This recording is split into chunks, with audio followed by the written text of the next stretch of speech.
এই রাতকে শবে বারাত ফার্সি, উর্দু, বাংলাতে বলা হয়, আরবিতে লাইলাতুল বারাআ বলা হয়। কেন বলা হয় এরকম আমি আগে বলেছি, এটা কিন্তু হাদিসের নাম না, মানে হাদিসে এই নাম উল্লেখ করা হয় না রাতটিকে। হাদিসে উল্লেখ করা হয়েছে কোন নামে? লাইলাতুন নিসফি মিন শাবান।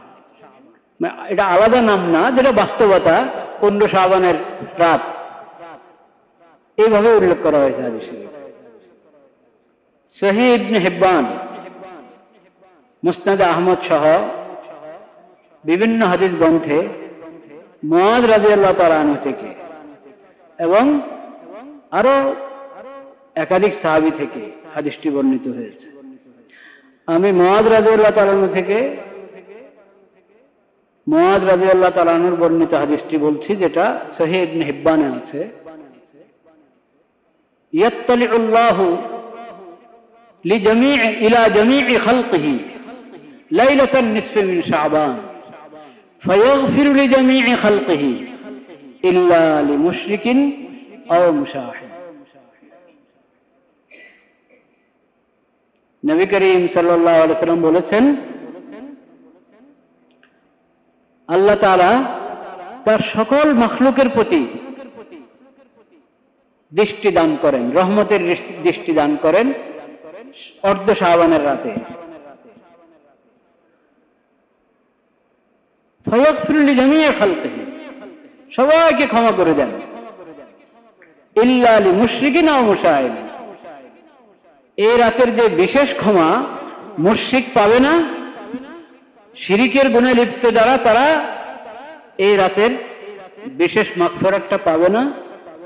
এবং মুশাহিন, ওই ব্যক্তি যে তার অন্তরে, নিজের অন্তরে অন্যের প্রতি হিংসা বিদ্বেষ পোষণ করে,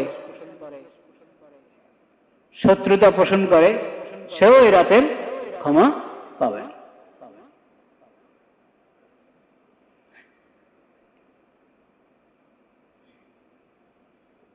তো কোনো সময় সম্পর্কে, রাত বা দিন বা কোনো একটা মুহূর্ত, এর বিষয় যদি আল্লাহর পক্ষ থেকে ঘোষণা হয় যে এটা মাগফিরাতের সময়, আল্লাহ ক্ষমা করেন, এর মানে হলো বান্দা যাতে ওই সময়টাকে কাজে লাগায়, তওবা করে, ইস্তেগফার করে, যেসব আমলের দ্বারা গুনাহ মাফ হয় ওসব আমল বেশি বেশি করে।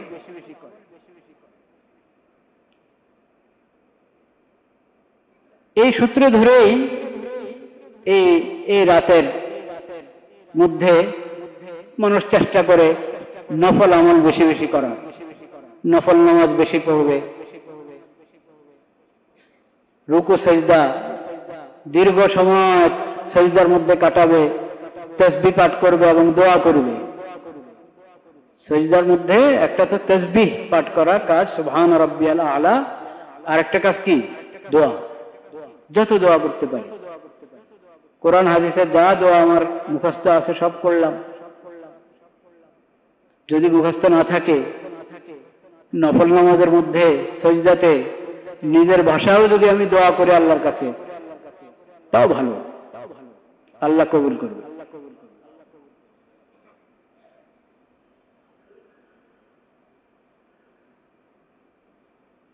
বাকি এই শেষ কথাটার মধ্যে দ্বিমত থাকতে পারে। নিজের, আমি বললাম নিজের ভাষায়, যার যে ভাষা, নিজের ভাষায়ও যদি সজদাতে দোয়া করে, এই বিষয়ে দ্বিমত থাকতে পারে।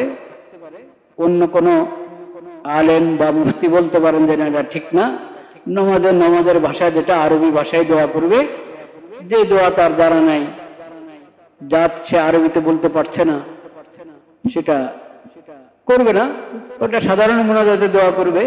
নামাজের ভিতরে নফল নামাজ হলেও সেখানে দোয়াটা আরবি ভাষায় করবে, এটা বলতে পারেন অন্য আলেম। যদি কোনো আলেম বা মুফতি এরকম বলেন, আপনারা তার সঙ্গে দ্বিমত করবেন। বাকি আমি যতটুকু বুঝে আমি বললাম, নফল নামাজে যদি সজদাতে নবী করিম সাল্লাল্লাহু আলাইহি ওয়াসাল্লাম বলেছেন, সজদার মধ্যে তোমরা বেশি বেশি দোয়া করো, খুব মন লাগিয়ে ভালোভাবে দোয়া করো। আমিনুন আন ইউস্তাজাবা লাকুম। সিজদাতে দোয়া করবে আল্লাহর কাছে, আল্লাহ কবুল করবেন না, এটা হয় না। এই দোয়া কবুল হওয়াটাই স্বাভাবিক। তো এখন সবাই তো আর কোরআনে বর্ণিত দোয়াগুলো, হাদিসে বর্ণিত দোয়াগুলো সবাই পারে না। আর নিজের নিজের জন্য নগদ যেটা আমি প্রয়োজন চাইতে আল্লাহর কাছে চাবো, বলবো, সেটা আরবিতে বলা, আরবরা আরবিতে বলবে, অন্য ভাষাওয়ালারা তো নিজের ভাষায় বলবে। আল্লাহর কাছে সব ভাষা কি, সব ভাষা আল্লাহ বুঝেন, কারণ সব ভাষা সৃষ্টি করেছেন কে? আল্লাহ। সব ভাষা আমাদেরকে শিখিয়েছেন কে? আল্লাহ। আরে ভাই, এই যে মোবাইলওয়ালা,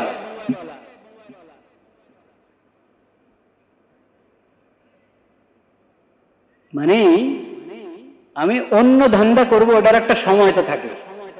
এখন বলা হচ্ছে যে আল্লাহ রাব্বুল আলামিন দোয়া কবুল করেন, সিজদাতে দোয়া করলে দোয়া কবুল করেন। এখন তো আমি ভাবা দরকার যে সিজদায় কিভাবে দোয়া করব। এখন তো আমার দিলটা আল্লাহর দিকে থাকা দরকার। এখন আমি মোবাইল নিয়ে ব্যস্ত।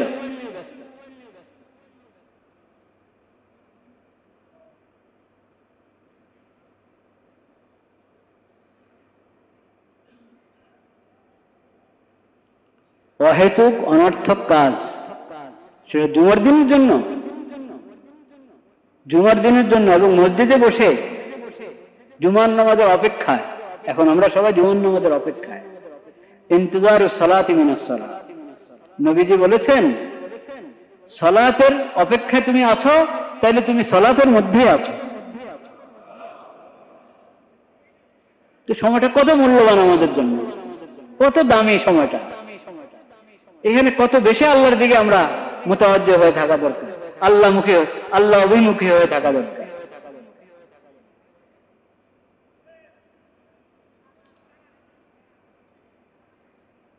তো এটা শুধু শবে বরাতের বিষয় না, নফল নামাজ তো যে কোনো রাত, যে কোনো রাত।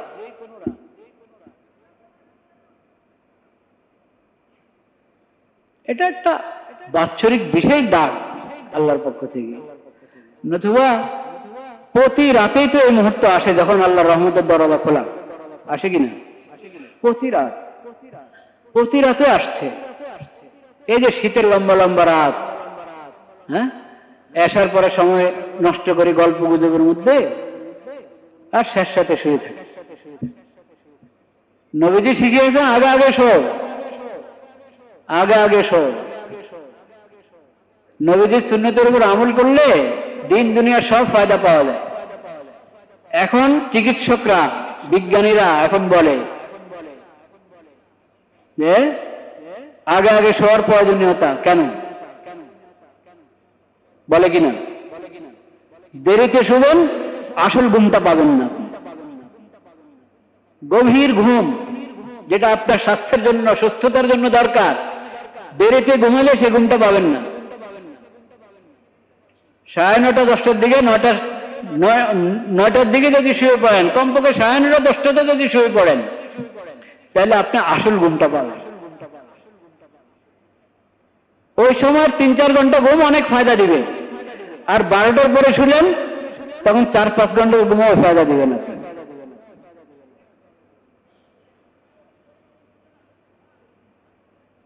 নবীজি তো বলে গেছেন, কারণ নবীজি তো কার পক্ষ থেকে বলেন? আল্লাহর পক্ষ থেকে বলেন। আল্লাহ তো সব জানেন, সব আল্লাহর সৃষ্টি, দিন রাত আল্লাহর সৃষ্টি, ঘুম আল্লাহর দান। দিনে যে আপনি কাজ করতে পারছেন, কার দান? আল্লাহর দান। দিনে আপনি কাজ করবেন আর ওই সময় খালি ঝিমাচ্ছেন, কেমন হবে কাজটা? সুন্দর হবে? ড্রাইভার যদি ঝিমানো শুরু করে কি হবে, কি দশা হবে?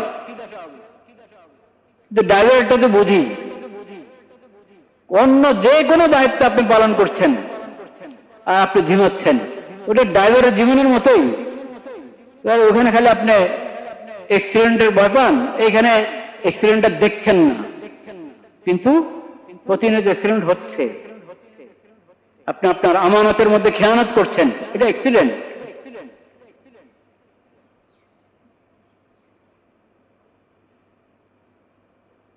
প্রতি রাত শবে কদর আসে, প্রতি রাত সবে বরাত আসে, যদি আমি কদর করতে জানি, যদি আমি কদর করতে জানি। তো প্রতি রাতে তো ওই মুহূর্তটা আসছে। আল্লাহ তাআলা তো রহমতের হাত প্রসারিত করে রাখছেন সারা রাত। দিনে যে পাপাতার মধ্যে ছিল, এখন হুঁশ এসেছে, তওবা করে আল্লাহর দিকে অগ্রসর হক, তওবা করে ক্ষমা গ্রহণ করো, ক্ষমা পেয়ে যাক। প্রতিদিনের অবস্থা, বিশেষ করে রাতের শেষ অংশে, রাতের শেষ অংশে তখন তো আল্লাহ রাব্বুল আলামিনের বিশেষ রহমত বান্দাদের দিকে ছুটে আসে এবং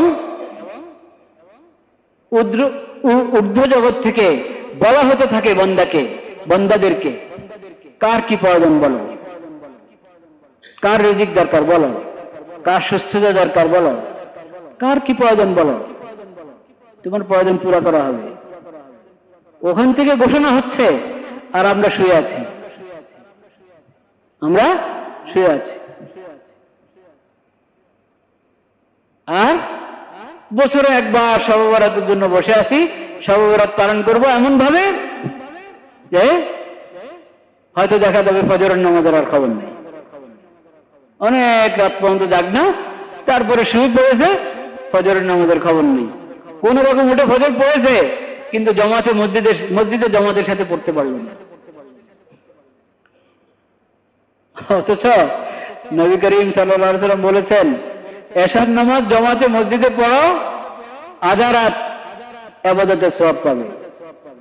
ফজরের নামাজ মসজিদে জামাতের সাথে পড়ো, বাকি অর্ধেক রাত ইবাদতের সওয়াব পাবে। এটা তো প্রতি রাত, এটা তো প্রতি রাত। তাহলে বছরের এই শবে বরাত, সেটা তো বিশেষ কিছু পাওয়ার জন্য। দৈনিক তো আমার জন্য খোলাই আছে শবে বরাত, দৈনিক তো আমার জন্য শবে কদর খোলাই আছে। আলাদা আরেক শবে, বছরে একবার শবে কদর, বছরে একবার শবে বরাত, সেটা তো অন্য কিছুর জন্য, আরো কিছুর জন্য, ভিন্ন কিছুর জন্য। তো ওটার জন্য কেন প্রস্তুত করছি না আমাকে? কেন খালেস তওবা করছি না? কেন পাক সাফ হচ্ছে না আমি? বন্দার যে সমস্ত হক নষ্ট করেছি, সে হক আদায় করার ব্যাপারে কেন সচেতন হচ্ছি না? সব ধরনের শিরিকের গুনাহ কেন ছাড়ছি না? যে শিরিকের গুনাহ থাকলে বছরে একবার যে শবে বরাত আসছে, সেই মাগফিরাতটা আমি বঞ্চিত হচ্ছি, সেই মাগফিরাত থেকে। কত আফসোসের কথা। মুশাহিন, অন্তরে অন্যের ব্যাপারে হিংসা, বিদ্বেষ, শত্রুতা, কোনো মিল নাই, ভালোবাসা নাই, মহব্বত নাই। সাধারণ সাধারণ তুচ্ছ তুচ্ছ কারণ নিয়ে একই পরিবারের 2 সদস্যের মাঝে, একই খানদানের নিজের রক্তের আত্মীয়দের সাথে কত ধরনের লড়াই ঝগড়া, বিবাদ বিসংবাদ,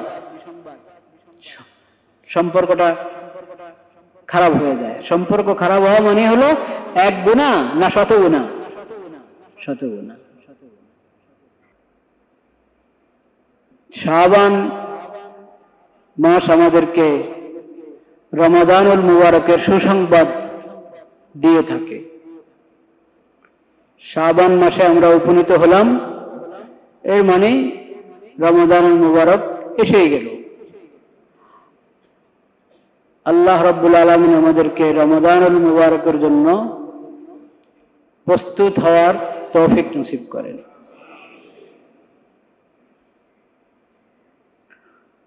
নবী করিম সাল্লাল্লাহু আলাইহি ওয়াসাল্লাম শাবান মাসে বেশি বেশি নফল রোজা রাখতেন। যার শক্তি সামর্থ্য আছে, শাবানে যদি বেশি বেশি নফল রোজা রাখে, অনেক বড় সওয়াবের আমল। রজব মাস তো সম্মানিত 4 মাসের 1 মাস। আবার রমজানুল মুবারক তো সবচেয়ে বড় বরকত এবং ফজিলতের মাস। মাঝখানে শাবান। অনেকেই যারা রজবের বরকত খুব গ্রহণ করেছে, সামনে রমজানের বরকত গ্রহণ করবে, তো শাবানের ব্যাপারে একটা অবচেতন মনে একটা অবহেলা উদাসীনতা থাকতে পারে, হতে পারে, সেদিকে নবী করিম সাল্লাল্লাহু আলাইহি সাল্লাম দৃষ্টি আকর্ষণ করেছেন। শাবান মাসে বেশি বেশি নফল রোজা রেখেছেন এবং যখন প্রশ্ন করা হয়েছিল তখন নবী করিম সাল্লাল্লাহু আলাইহি সাল্লাম এমন উত্তর দিয়েছেন। একটি বর্ণনাতে বিষয়টি এসেছে। তাছাড়া শাবানের মধ্যে অর্ধ শাবান, 14 শাবান দিবাগত রাত, সেটা 15 শাবানের রাত। 14 শাবানের দিবাগত রাত যেটা, ওটাই মূলত 15 শাবানের রাত, কারণ রাত আগে আসে।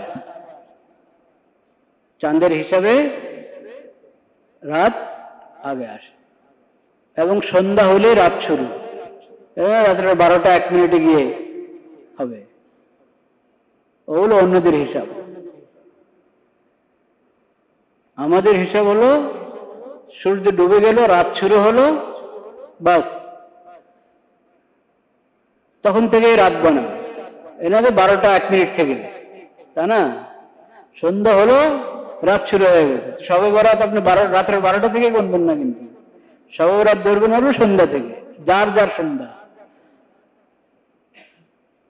14 শাবানের দিন যেখানে যখন শেষ হলো সেখানে তখন শবে বরাত শুরু হয়ে গেল। হাদিসের মধ্যে যে নাম উল্লেখ হয়েছে সেটা আলাদা কোনো নাম না, লাইলাতুন নিসফি মিন শাবান, অর্ধ শাবানের রাত।